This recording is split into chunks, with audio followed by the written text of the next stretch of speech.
Est-ce que tu sais, toi, pourquoi c'est toujours au moment de s'endormir qu'on se pose des questions existentielles?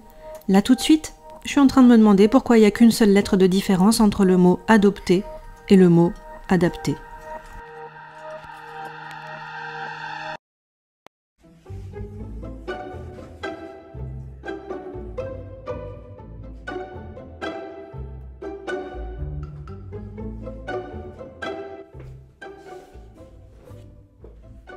Alors, différence entre adopter et adapter. L'adoption, selon ce site, semble davantage être un processus d'individuation, c'est-à-dire un enrichissement, alors que l'adaptation, c'est plus apparaître comme une sorte de restriction des possibilités. Ouais, c'est vrai, s'adapter à une norme, c'est pas la même chose que l'adopter. De même que s'adapter à la présence d'une personne, c'est pas la même chose qu'adopter cette personne. Oui, c'est sûr. Vous me suivez ? Je crois que je me pose toutes ces questions parce que, à ma naissance, parce que ma famille biologique pouvait malheureusement pas s'adapter à ma présence, j'ai été adoptée. Et ensuite, toute ma vie, j'ai dû m'adapter à plein de situations complexes, fluctuantes, des hauts, des bas. Comme nous tous, me direz-vous. Et j'ai même envie de dire comme tout le vivant sur cette terre. Le vivant, finalement, passe son temps à s'adapter.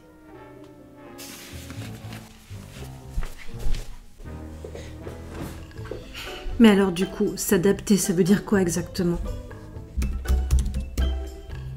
Adapter. Suivre telle ou telle direction pour convenir à une situation.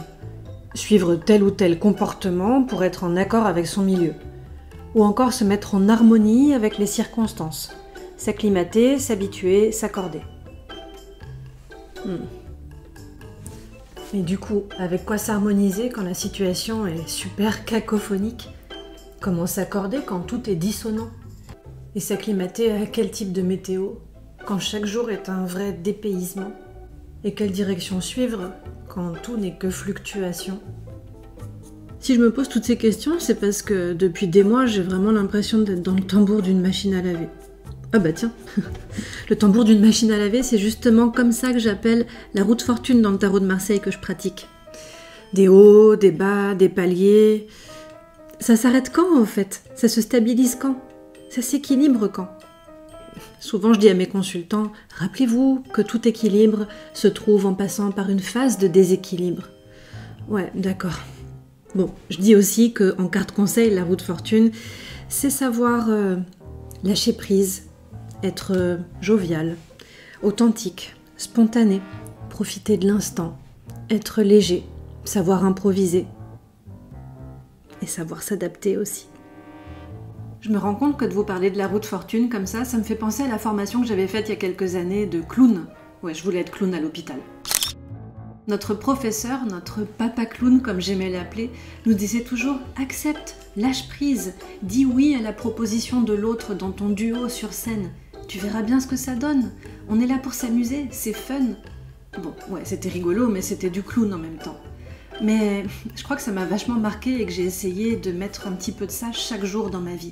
Accepter, être joyeuse, légère, mettre du fun dans tout, m'adapter et adopter de nouveaux comportements.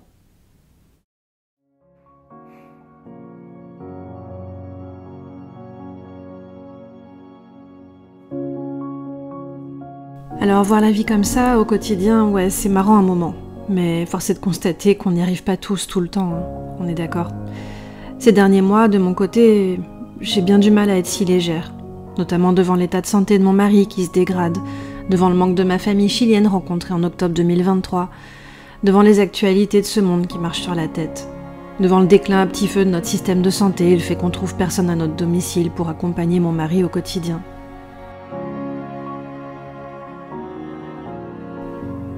J'ai 39 ans. Quand on connaît un peu mon parcours, on me dit souvent que j'ai déjà eu 1000 vies dans une vie. Ça donne une image d'une nana qui sait improviser, rebondir et s'acharner devant l'adversité. S'adapter, quoi. Mais force est de constater que dans mon ressenti aujourd'hui, c'est vachement différent. Je remarque par exemple combien j'ai du mal à me relancer dans mon activité professionnelle après un temps d'arrêt pour une raison ou une autre. Bah ouais, parce qu'il me faut un temps d'adaptation quand je m'arrête et un temps d'adaptation quand ça repart. Combien J'ai du mal à me réjouir des périodes de rémission de l'état de santé de mon mari, et je peux vous assurer que je culpabilise à mort de ressentir ça.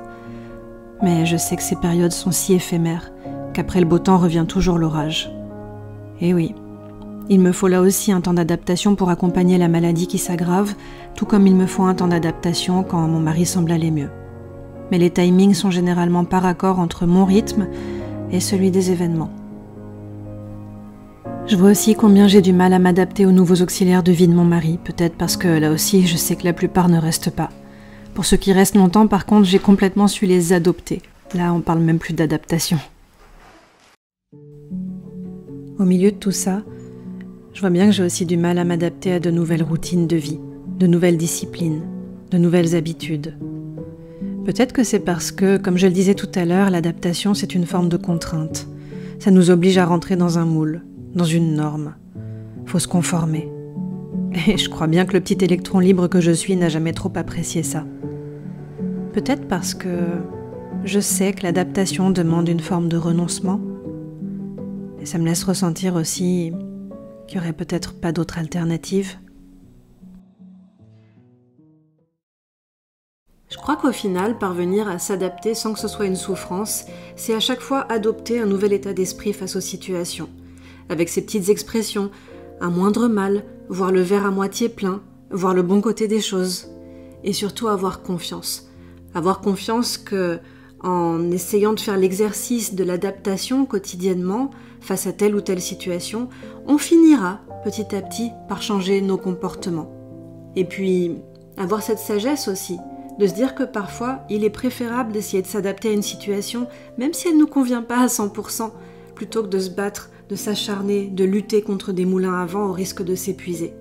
Et je sais que ça peut paraître peut-être résigné ou défaitiste de dire ça, mais j'ai vraiment pas la sensation de l'être. Je pense vraiment que c'est plus sage. Et même si l'exercice reste encore assez difficile pour moi quotidiennement, l'adaptation, j'ai la chance d'être à bonne école, avec mon mari, dont la situation de dépendance lui a créé une vie qui n'est qu'une succession, finalement, d'adaptations. Comme je le disais plus tôt, dans la nature, tout s'adapte. Le vivant s'adapte aux contraintes. Voyez ces arbres qui poussent en s'adaptant à un panneau de signalisation ou encore ces petites fleurs qui poussent dans une faille au milieu du bitume. Ces exemples montrent que malgré les contraintes et l'adversité, tant que l'envie de vivre est là, il y a toujours un chemin d'adaptation possible. Alors en cette période difficile où tout est si fragile dans mon quotidien, je prends conscience que me tourner vers des choses qui me font du bien, des routines que j'ai adoptées dans le passé et que j'ai un petit peu trop délaissées ces derniers mois, ne pourra que m'enrichir, me faire grandir. Aller marcher dans la nature que j'ai la chance d'avoir au bout de ma rue, méditer, chaque jour, pour revenir à moi et prendre le temps aussi de repréparer de bons petits plats et surtout continuer de filmer plein de petits morceaux de mes journées et d'écrire mes réflexions pour les animer dans ces petites vidéos. Bref, continuer de créer encore et toujours parce que je pense sincèrement qu'au final, c'est à travers notre créativité qu'on arrive à mieux s'adapter aux situations de la vie avec légèreté et douceur. À bientôt.